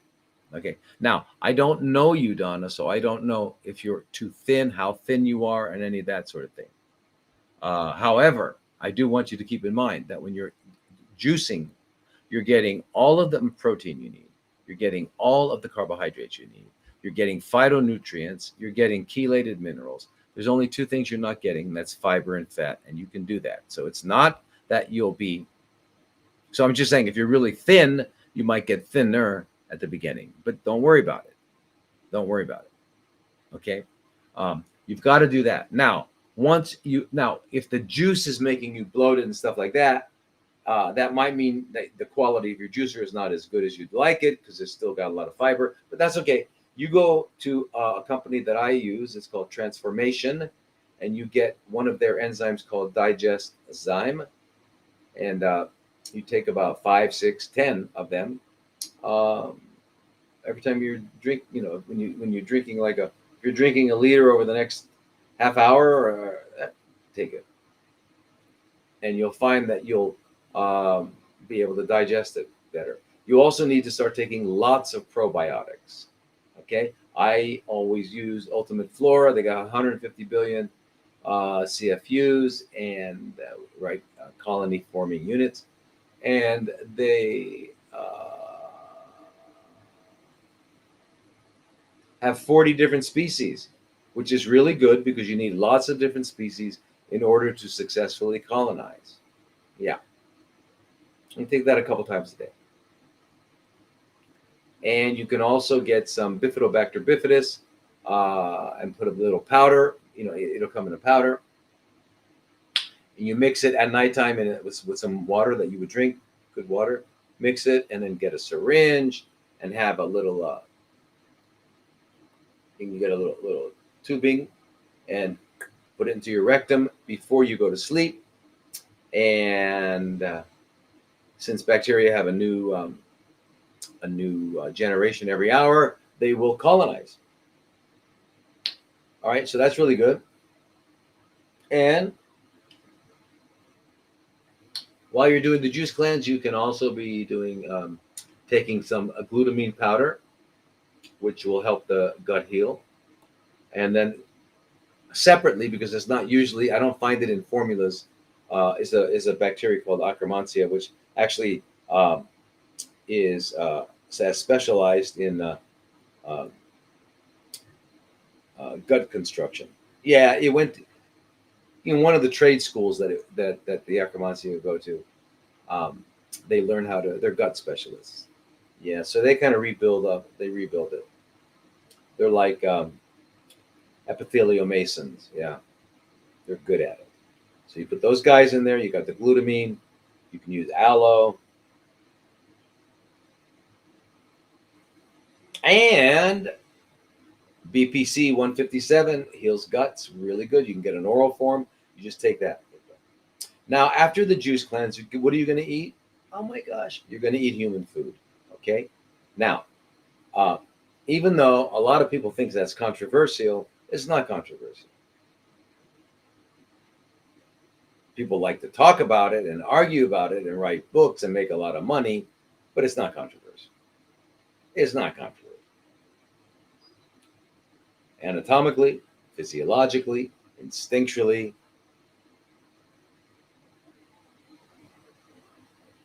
Anyway, I'm not going to get into it again. I get into it too much because and I still have people who don't want to hear it.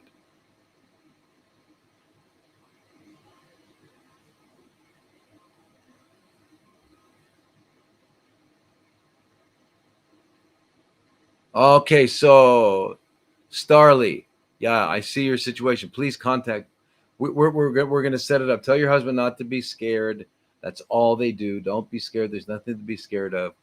Everything I was talking about today, get started on that.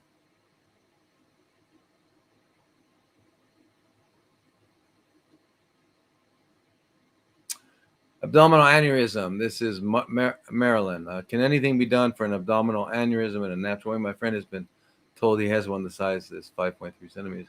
The doctor has decided to wait until February before deciding to operate. Can you offer any advice? Yeah. The doctor didn't decide to wait until February. It's in the algorithm. You have to remember something. I know this is, I sound weird, but doctors don't think. They're not allowed to think. You get in trouble if you think. You can regurgitate, but don't think. And don't decide. And he decided to operate. Okay. Well, interestingly enough, aneurysms are almost always, not almost, a lot of time, pretty close to being a selenium deficiency. So you want to get selenium. What are you going to? How are you going to do that? You're going to get Brazil nuts, organic. You're going to make Brazil nut milk, and you're going to eat a minimum of 6, 8 Brazil nuts a day. And then just to be certain, you're going to get a supplement called uh, selenomethionine, right? Why do you want selenomethionine? Because it's selenium um, chelated with an amino acid, which means your body will absorb it nicely. It's bioavailable. Yep, yep, yep, yep.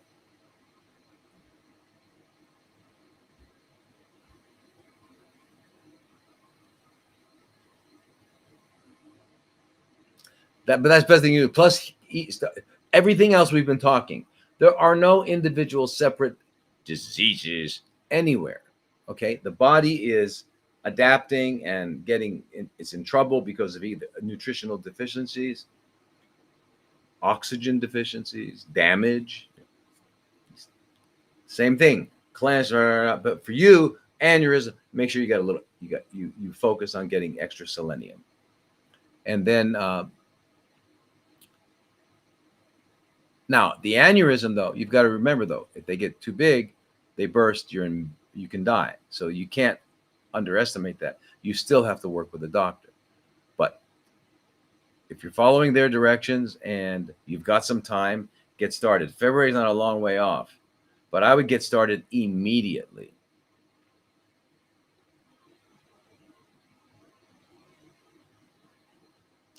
Lenessi, when do we have opening for a parasite consultation?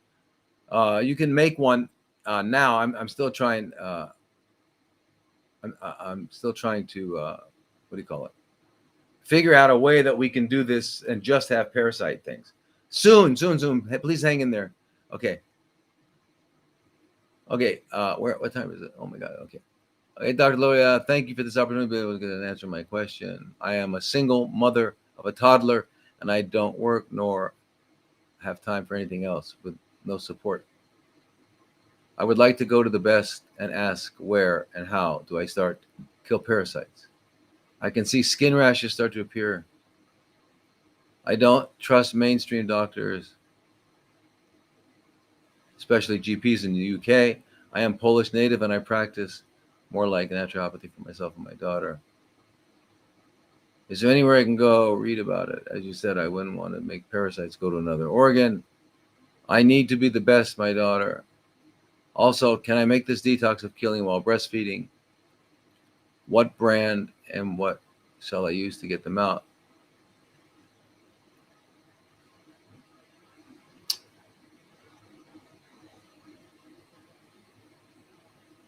Yeah, well, okay.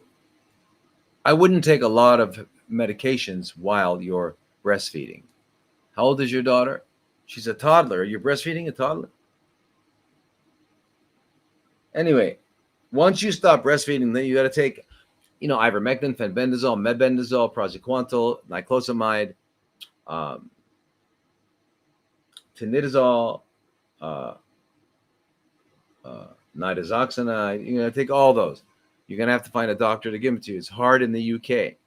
It's very hard in the UK. I know of a couple doctors in the UK, but I don't know if they can get it either. It's hard for them to get it. My advice is move out of the UK if you can. Well, out of Europe, but you need all those. Now you can go online. There are places that sell these things online. I think they come out of India, and but the problem is I don't think the UK postal system customs will allow it in. That's the problem.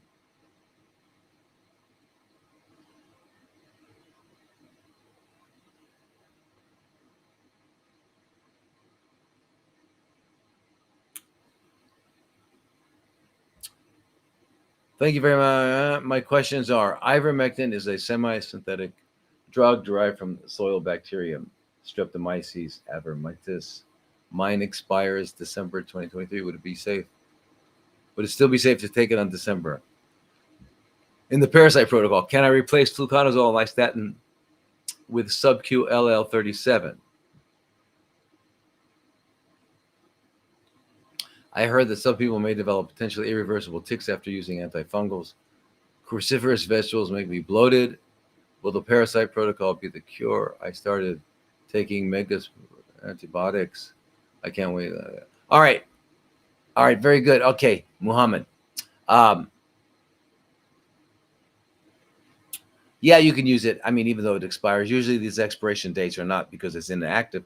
It might be that it's beginning to lose its potency, um, but it still would. It wouldn't. It's good, at least a good 6 months, 9 months after, at least that it's lost its potency. Um, but you need to be taking. Yeah, ivermectin is magical, safe, and all that. The other thing is, can you do something to replace fluconazole and nystatin, which are the antifungals, by using LL37? Well, the LL37 prevents the organism from attaching, and so it can't set up camp. Whereas the fluconazole and nystatin actually go in and make holes in the wall of the organism and kill it. I would use it all. You want to get rid of them. You don't want to keep playing this over and over and over again. Knock them down. Get rid of them and then heal your gut, heal your everything. Fast, cleanse, take care of your health. But first, get rid of these guys. Okay, so don't worry about that. But yeah, I mean, LL37 is great, but I would still use the others. I do them all.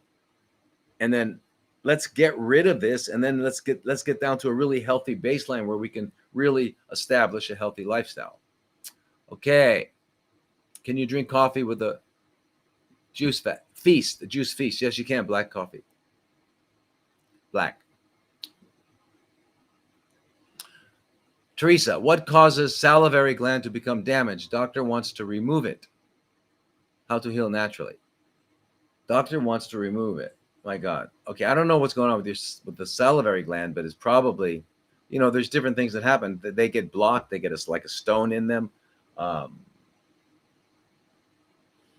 They can have compression. They can from something else. It can be a tumor. The gland can be swollen. There's lots of reasons. So instead of just remove it, let's get back to healthy. How do you get to healthy? You do what we've been talking about. Cleanse, colon therapy. You got to do it all together. You got to just remember, and everybody, please remember, whatever is going on is the fruit on the tree. The roots are psychospiritual, and and it's all the consequence is toxemia, whether it comes from stress, which is stress is a lot of reasons for it, toxic metals, malnourished, not getting around, overfed, undernourished, EMF. I mean, you put all that together, you got toxicity. And then toxicity goes into and forms a tree.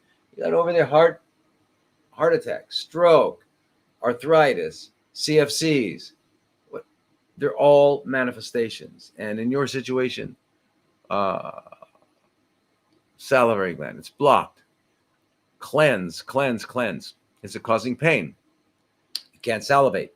Which gland is it? If it's only one, you don't just cut it out. I mean, that's insane. I would have to talk to you more, Teresa, because there are definitely ways, because I don't know exactly what to say.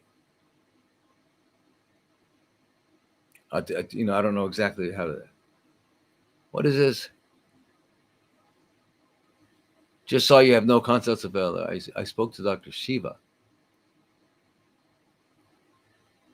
She would love to consult with you about what you suggest. High inflammation from myco and endotoxins, yet we are clean and out of area. Fresh start. We use infrared, fulvic binders, lipoic acid. Eat organic, no grilled pig carcass for us. However, intense brain scans show a lot of damage.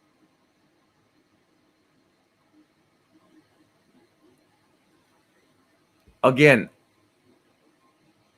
I would love to, Starly, I'd love to, I got to have some consults available. But I mean, you got mycotoxins, endotoxins, you're doing right. Binders, infrared saunas every day, exercise, and do all the things we're talking about getting healthy. But use the binders. That's very, very important. And move if you got mycotoxin and stuff like that. I don't know about endotoxin, but mycotoxins in your home, you got to do that. Get one of the propolis ones, but also get a high level, high concentrated ozone generator. And when you're go out of the house for the weekend and put it on full blast, right? And then do the same thing the next weekend. Okay, so what are your thoughts? This is from Amanda. Amanda, what are your thoughts on treating hyperhidrosis? My son has been battling this since he was 13. Now he's 25. All right. Well, hyperhidrosis just means excess of sweating. Okay. And so, there's different kinds of sweating. First of all, there are different glands. There's eccrine glands, ECCRINE, which are everywhere, except the armpits and the genital area, the perineum.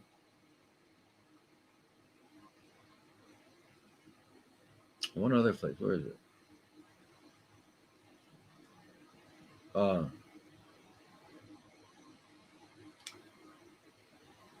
I think no. Anyway, eyebrows. Yeah, it's interesting.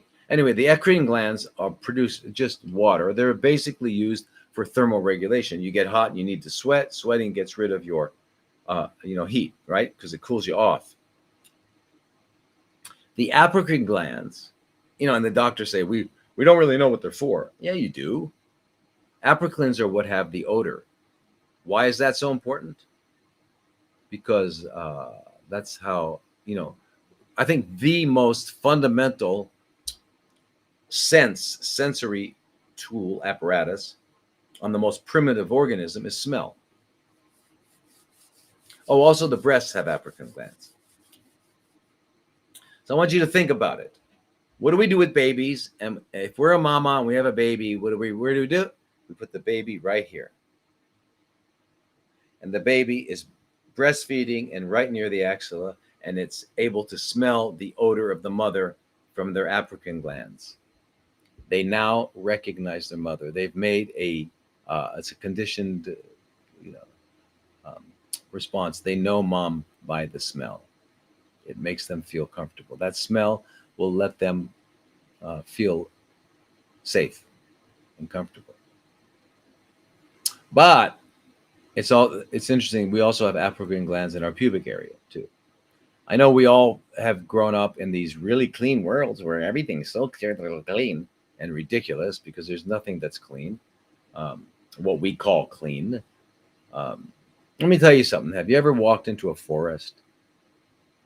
I hope the answer is yes. And would you say that it's dirty because no one's been sweeping? Is it dirty? Perfect. You think the leaves should be on the ground should be arranged a little differently? You think they're probably okay. Look up in the sky at the clouds. What do you see? Are they a mess? No. The only mess is here. Nature's not a mess. It's perfect.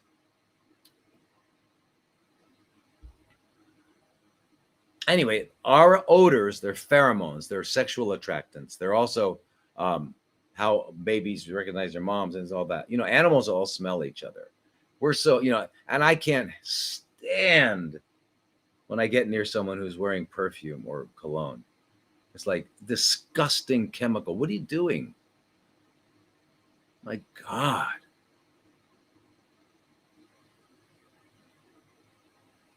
I don't know. I was born in the wrong century, completely the wrong century. So the smell is good. Having axillary hair and breasts and the smell and pubic and guess what? Our eyebrows too. What? Who knows? That one I can't figure out. But anyway, so if you have excessive sweating, the other thing is how is sweating regulated? It's regulated by the autonomic nervous system, which is sympathetic and parasympathetic. And as it turns out, the sympathetic system is the one that regulates the sweat glands. And so now, when we're talking about hyperhidrosis, if none of you have ever seen it, these are people whose hands are dripping wet. It's nothing like you think. But if it's on one side, Okay, so there can be emotional sweating. You fear. Fear can cause sweat. Stress will do it. Um, but usually emotional sweating is all over the body, but it's actually most prominent on the hands, the feet, the face, and the axillary. All right, that's emotional sweating. Um, but the um, I've seen. I remember people that have it just on their hands. Their hands drip. They literally have to wear gloves. I mean, drip. Well, in those cases, they might have. And what I've seen the surgeons do is they go in and they find on our back we have this. It's called the sympathetic chain of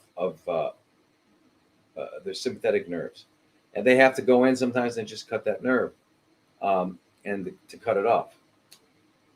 It's called a sympathectomy. But if that's the problem, so you got to find out what happens. How does that happen? All right, that's what you got to figure out. And then, what's our last question?